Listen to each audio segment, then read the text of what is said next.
네, 경제부총리께 질의하겠습니다. 2014년 결산의 주요 포인트가 제가 생각할 땐 세 가지입니다. 우선 2014년 예산 투입 대비해서 정부 정책의 목표, 이것이 잘 달성되었는가 이런 걸 점검하는 게 필요하고요. 그다음 두 번째는 핵심적으로는 재정 수지와 국가 채무 상태를 진단할 필요가 있다고 생각합니다. 그리고 마지막으로 2016년 재정 운영의 방향을 재정립하고 차기 연도의 그 예산 편성 방향 이런 것들을 수립하는 데 반영하는 것이 목표다 이렇게 생각합니다. 우선 첫 번째로 2014년 예산 투입 대비 정부 정책의 목표가 제대로 달성됐는지 이걸 좀 여쭤보겠습니다. 총리께서는 올해 취임하셔서 부득이 경제부총리께 여쭤볼 수밖에 없을 것 같은데 어떻게 판단하십니까? 제 기억으로는 경제 활력을 되찾고 일자리 이것을 창출하는 데 주요 포인트를 두었던 걸로 생각하는데 어떤 평가를 하고 계십니까? 네, 지난해 굉장히 여러 가지 경제 여건이 많이 어려웠습니다. 의원님 아시는 대로 세월호 사건도 있었고, 또 세계적인 경기 회복 속도도 지연되고는 가운데서, 정부로서는 경제 회복 불씨를 살리기 위해서 최선을 다한 그런 한 해였습니다만은, 평가하기에 따라서는 그나마 선방한 거 아니냐 하는 이런 얘기도 있을 수 있고, 좀 미흡했지 않았냐 하는 이런 얘기가 있을 수 있습니다만은, 정부로서는 지금 말씀하신 어떤 그런 측면에서는 경제 활력 회복 관련해서는 사실 우리 경제가 2012년에 2.3%, 그 다음에 2013년에 2.9%, 작년에 3.3% 이렇게 쭉 미약하지만은 이렇게 회복세를 보여왔고, 또 성장률 자체가 오랜만에 아주 근 10년 만에 처음으로 세계 경제 성장률에 근접하는 그런 성과도 나름 있었고, 또 일자리 장출 관련해서는 근래 가장 많은 53만 5천 개 일자리가 창출되었습니다. 물론 일부에서는 여러 가지 시간 선택제 등 질이 조금 낮지 않았느냐 하는 그런 비판들이 있었습니다만은 그런 부분이 있었고, 또 창업도 한 8만 개 이상 기업이 창업이 돼서 여러 가지 또 활력 그런 부분에 아마 성과가 있었습니다만은,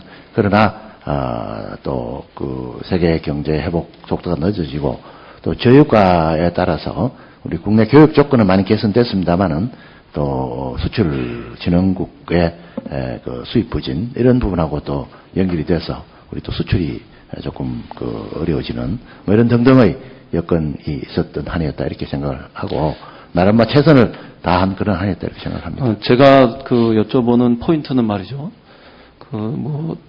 중기재정 운영 이런 데도 보면 나타납니다만 2013년에서 2017년까지 재정의 경기 대응력 이런 부분들을 주안점을 두고 운영한단 말이죠. 그런 과정에서 특히 2014년도 예산 재정이 경기 활성화에 어떠한 목표를 달성했는지 이런 것들에 대해서 좀 주로 여쭤보는 거거든요. 네. 지금 부총리 말씀하신 것은 재정의 경기 대응력 못지않게 시장에서의 어떤 경기 대응력 이런 걸 다 포함해서 종합적으로 말씀하고 계신단 말이죠. 그러니까 잘 구분이 좀 안 되죠.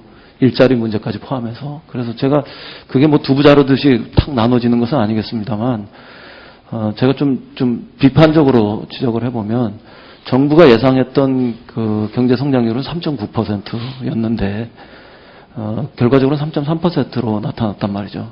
3.9%에 맞추어서 재정을 투입했는데 3.3%로 나타난 거죠. 그러니까 2.5%서부터 저성장의 성장을 한 부분들에 대해서는 전체적으로 긍정적으로 평가할 수 있을지 모르지만 정부 재정의 투입과 그에 대해서 상황에서 나타난 경기 활성화 이런 것들에 대해서는 저는 여전히 비판적인 평가를 벗어날 수 없다 이렇게 생각을 해요. 원인은 지난번에도 제가 한번 추경 예산 할 때 질의를 드렸습니다만 정부의 무능력인지 아니면은 저성장 기조 이런 것들이 구조화된 부분들을 반영해서 정부의 경제 성장률 이런 것들을 대폭 현실화해서 전망하는 이런 과정에서 개선해야 될 것인지 이런 부분들 속에서 찾아야 된다고 생각합니다. 어떻게 생각하십니까? 네, 의원님 잘 아시는 대로 우리 경제는 과거 고도 성장기가 이미 지났습니다. 그래서 대체로 우리 잠재 성장률을 3% 중반 정도대로 보고 있지 않습니까? 그런데 우리 나라의 이 경제 의존도가, 대외 의존도가 다른 나라보다 높기 때문에 다른 나라 세계적인 경제 환경에 많이 좀 좌우될 수밖에 없는 또 그런 특성이 있습니다. 그래서 아직 세계 경제가 2008년, 2009년 세계 금융위기 극복에서 위기 극복 끝자락에 아직 남아 있습니다. 완전하게 위기 극복을 못하고 있는 상황입니다. 그러다 보니까 세계적으로 다들 지금 어려운 상황에 처해 있기 때문에 우리가 다소 영향을 받은 측면이 있다, 이런 말씀을 드리고, 그러나 하여튼 우리가 이제는 고도성장기 지나서 어떤 내실이 있는 또 저성장 시대에 대비를 해야 되는 뭐 그런 과제를 안고 있는 건 분명합니다. 그러나 그럼에도 불구하고 우리가 중장기적인 어떤 성장 잠재력을 계속 확충하도록 하기 위해서는 우리 경제 구조가 안고 있는 여러 가지 부분에서 구조 개혁을 중단해줘야 된다. 이렇게 해서 작년 하반기부터 4대 부분 구조 개혁에 매진하고 있는 상황이다. 아니, 지금 제가 뭐 그런 걸 부정해서의 문제가 아니죠. 뭐 제가 저성장을 바라는 사람이겠습니까? 대한민국 국민의 일원으로서. 이게 뭐 중성장 내지는 고성장으로 갈 수 있는 그런 능력을 확충하는 노력에 대해서 반대하는 게 아니라 지금 저성장의 추세가 일정하게 중기적으로 혹은 장기적으로 구조화되는 거라면 그거에 맞추어서 재정의 경기 대응력 이런 것들을 평가하고 또 조준을 해야 2014년에 재정의 경기 대응력 이런 것들을 높이겠다 이렇게 하면서 3.9% 예상했던 이런 것들에서 어긋났던 이런 것들을 반복하지 않을 거 아니냐 이런 질이거든요. 예컨대 일자리 같은 경우에도 재정 투입해가지고 일자리 전체의 패키지 정책으로 도모하려고 그랬던 것이 2013년에는 104% 정도 됐던 것이 96.6% 정도로 떨어지는 이런 것도 나타나거든요. 그러니까 재정 투입 대비 경기 활성화라든가 일자리 창출, 일자리 정책의 효과 이런 부분들을 우리가 정확하게 정책적으로 입안하고 또 성과를 점검할 수 있는 이런 형태로 가야 되지 않겠냐 이런 지적이에요. 제 얘기는. 그 점 한번 다시 감안해 보셨으면 좋겠고요. 그 다음에 재정 수지나 국가 채무 문제와 관련해서 두 번째 질의 드리겠는데 이것이 지금 적정하게 관리되고 있느냐 이런 것에 대한 지적들이 있는 거거든요. 우선 뭐 부총리께서도 이 재정 수지의 적자 상태나 국가 채무의 어떤 증가 상태 이런 것들이 단기적이고 일시적인 현상이다 이렇게 보시지는 않는 거죠. 일정한 추세로 돼서 부분적으로는 장기화되고 구조화되는 측면도 있다 이렇게 보고 계시는 거 아닙니까? 네, 그렇습니다. 인구가 고령화되고 복지수가 늘어나게 되면은 재정 건전성에 대한 우리가 계속해서 압박이 증가되는 것은 그건 뭐 피할 수 없는 불가피한 그런 추세다. 뭐 그런 부분은 인정을 합니다. 주요한 원인을 어떤 걸로 보시는 겁니까? 경제 성장률의 저하 때문에 생기는 문제는 그걸로 인해서 말하자면 국세 탄성치 이런 것들이 떨어지면서 생기는 문제들 이거를 제외하면 또 다른 원인으로 어떤 것이 있다 이렇게 보시는 겁니까? 세수 관련해서는 우선 최근에 세수가 굉장히 증가 속도가 낮습니다. 낮는 것은 여러 가지 세율의 문제다 이런 문제라기보다는 우리가 지금 경상성장률 자체가 실질 성장률은 우리가 뭐 3% 중반대라고 포텐셜 잠재성에 그렇기 때문에 하는데 세수는 대부분 경상성장률에 크게 좌우를 하게 됩니다. 그런데 이제 최근에 유가 하락 또 원자재가 하락 이런 것 때문에 뭐 전 세계적으로 좀 디플레이를 걱정할 정도로 물가가 안정이 돼 가고 있는 이런 상황이다 보니까 실질 성장률하고 경상성장률 차이가 거의 없습니다. 작년 같은 경우는 GDP 디플레이트가 0.7% 이런 정도밖에 안 되는 상황이기 때문에 거기서 오는 여러 가지 세수 차질이 세수 면에서는 가장 심하고요. 그 다음에 또 하나는 이제 인구 구조의 변화를 유의 있게 봐야 됩니다. 특히 우리가 이제 고령 인구 비중이 높아지기 때문에 소비 성향이 고령 인구 비중이 높으면은 굉장히 의료 지출 이런 거 빼고는 굉장히 소비 성향이 낮아지기 때문에 경제 활동 자체가 줍니다. 그렇기 때문에 거기에 따른 여러 가지 경제 위축이나 세수 감소 이런 요인도 굉장히 크게 작용하고 있다 이렇게 보고 있습니다. 지금 경상수지율의 감소 문제, 감퇴 문제, 그 다음에 인구 구조의 변화 이것 지적하셨는데요. 경상수지율의 경상성장률 경상 성장률의 문제들이 그것이 연계되었던 그 국세 탄성치 이런 것들이 참여정부에는 한 1.7 정도, 이명박 정부에서는 한 0.9 정도, 지금 박근혜 정부 들어와서는 완전히 끝난 건 아닙니다만 한 0.8 정도로 나타난다는 이런 분석이 있어요. 그에 반해서 법인세의 탄성치 이런 것들은 참여정부에는 한 2.0, 그리고 이명박 정부 시절에는 한 0.8, 0.9 이런 정도. 그런데 박근혜 정부 들어와서는 0.6 내지 0.7 이런 정도로 역전됐다는 이런 분석 자료들도 있거든요. 그런 걸로 놓고 보면은 그 경상 성장률 혹은 인구 구조의 변화 이런 거 못지않게 그 세제 구조의 왜곡, 구체적으로는 법인세 문제 이런 것으로 인해서 생기는 것들도 있다. 이런 지적에 대해서는 어떻게 보세요?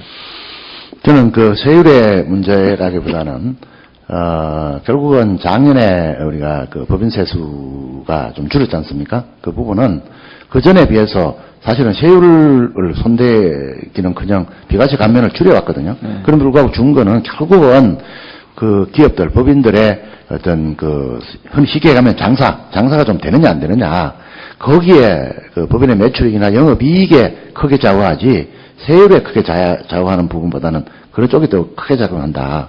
이렇게 이게 최근에 몇 년간의 세수의 흐름이고, 또 과거에 법인세 인상 전후에 그 엠피리칼한 스타디를 해봐도 그렇게 나타나고 있다는 게 지금 분석가들의 대체적인 분석입니다.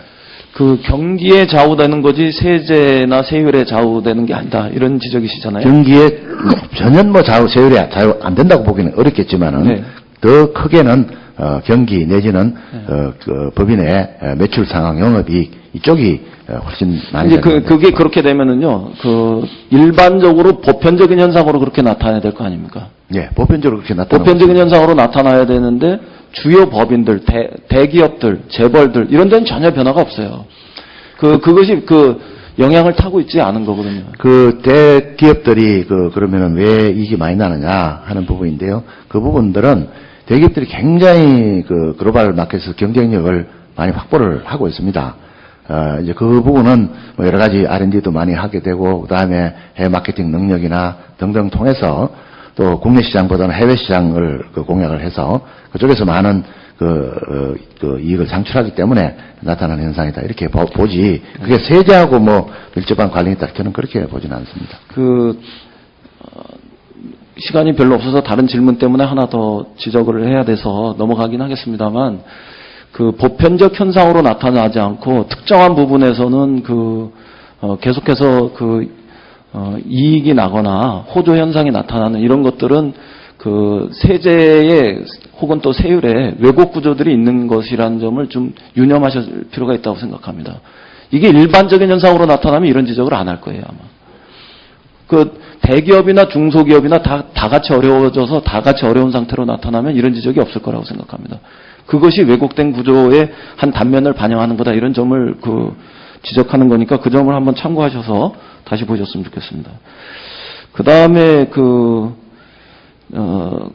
시간이 별로 없어서 두 가지만 다시 여쭤보겠습니다. 지금 정부가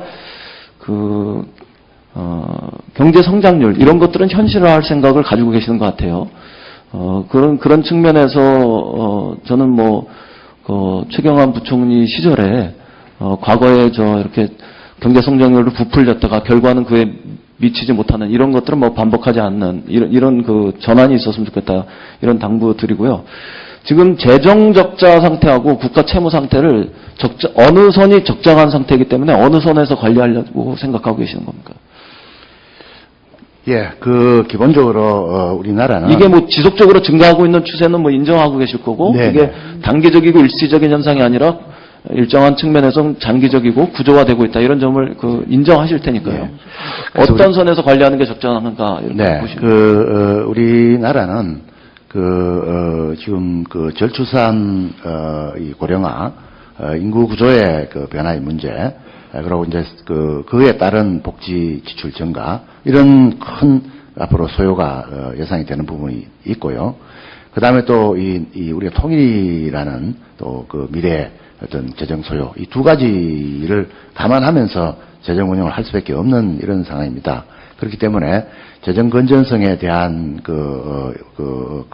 우려, 또 주의, 이런 것들을 난다르게 기울이면서 재정 운용을 하고 있다는 말씀을 드립니다. 최근에 세계적인 경기 회복이 안 되면서 각국이 전부 지금 굉장히 재정 적자를 통해서 국가 부채를 많이 늘려오고 있습니다. 예를 들면은 지난 2007년 금융위기 전후 이렇게 비교를 해보면은 OECD 평균 국가 채무 GDP 대비 비율이 한 2점 몇 퍼센트, 73%에서 115%, 무려 41% 가까이가 늘었습니다. 그런데 우리도 같은 기간에 해보면은 25.7%, 37.5로 줄었으니까 8.8%포인트 느는데 불과합니다. 이제 그걸로 보면은 우리가 국가 부채나 재정 적자가 불가피하게 이렇게 조금 느는 그는 뭐 있지만은 굉장히 안정적으로 나름 관리가 되고 있다 하는 점을 다시 한번 말씀을 드리고, 그 점은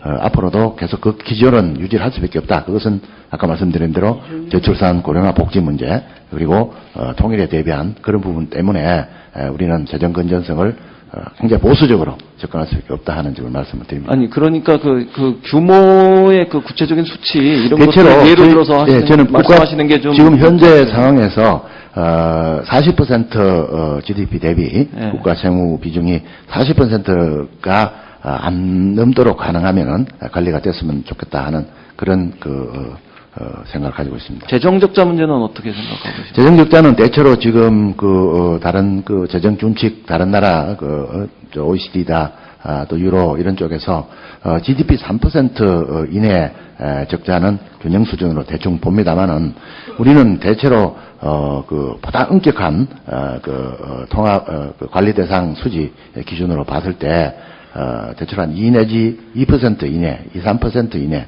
그 안에 관리돼야 된다 이렇게 보고 있습니다. 근데 우리가 사회 복지 보장성 기금 빼고는 사실은 국제 기준인 통합관리 통합재정수지 기준으로는 여전히 플러스 상태입니다.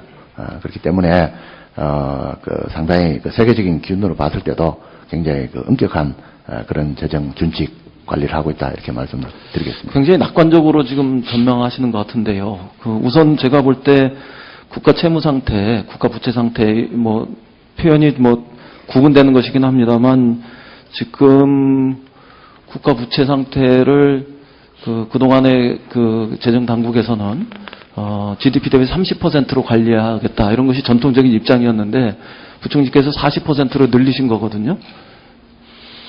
그거는 제가 볼 때는 결코 작은 수치가 아닌데 이유가 뭡니까? 이미 작년에 제가 취임하기 전에 35%를 넘어 있는 수준입니다. 그것은 여러 가지 이유가 있습니다만은 그 당시에도 통일에 대비하고 몇 가지 대비해서 30%가 적정선으로 관리해야 된다고 생각한다. 근데 그것이 좀 오버되고 있어서 30% 수준으로 맞추려고 노력한다. 이게 이제 그 이전에 재정 당국의 전통적인 입장이었는데 지금 바뀌신 거란 말이에요. 40%로 올리셨단 말이에요. 예, 그러니까 못 막는다 이렇게 보시는 거죠. 30%로 낮추는 것이. 30%로 그러니까 그것은 어떤 의미에서는 전 인정할 수 있는 부분들도 있다고 생각해요. 이거는 이제는 단기적이고 일시적인 현상이 아니라 구조화되고 장기적인 추세이기 때문에 그에 따라서 상향 조정하는 것이다. 이렇게 말씀하시는 거는 옳고 그름을 떠나서 일정한 부분에서는 논리적인 타당성, 일관성이 있는 것이기 때문에 그러니까 30% 단계에서 맞추는 것은 이제 어려워졌고 40% 단계로 올려야 된다 이렇게 말씀하시는 거냐는 말이죠. 그렇게 할 수는 있겠습니다만은 그렇게 하기에는 굉장히 많은 경제를 축소 균형적으로 가져가는 또 여러 가지 복지를 줄여야 되는 또 그런 여러 가지 어려움이 있기 때문에 불가피한 어떤 그런 측면이 있다는 점 말씀을 드리겠습니다. 그러니까 그거를 복지를 줄인다 이렇게 단정적으로 말씀하실 게 아니라 예를 들면 SOC를 줄여서 할 수도 있는 거니까 재정 적자를 국가 부채를 줄일 수가 없습니다. 예. 아니 그걸 무슨 복지를 줄여서 해결하는 방법 말고도 다른 방법들이 있는 거니까 SOC를 줄인다거나 아니면 보다 민간이 할 부분들은 민간이 충분히 감당하게 하고 국가 산업정책의 영역을 줄여나가는 방안도 있고 그런 거니까 그렇게 단정적으로 말씀하실 것이 아니고 그런 방향 원래 40분 나오기 네, 하여튼 여러 가지 경제 여건 상황을 감안해서 관리를 해야 되고 지금 현재 우리 재정에 대한 스탠스 또 여러 가지 정책 이런 부분에 대해서는 그 뭐 IMF다 또 국제사회에서도 한국이 지금 취하고 있는 재정 스탠스가 그 합리적으로 하고 있다 이런 평가를 하고 있습니다.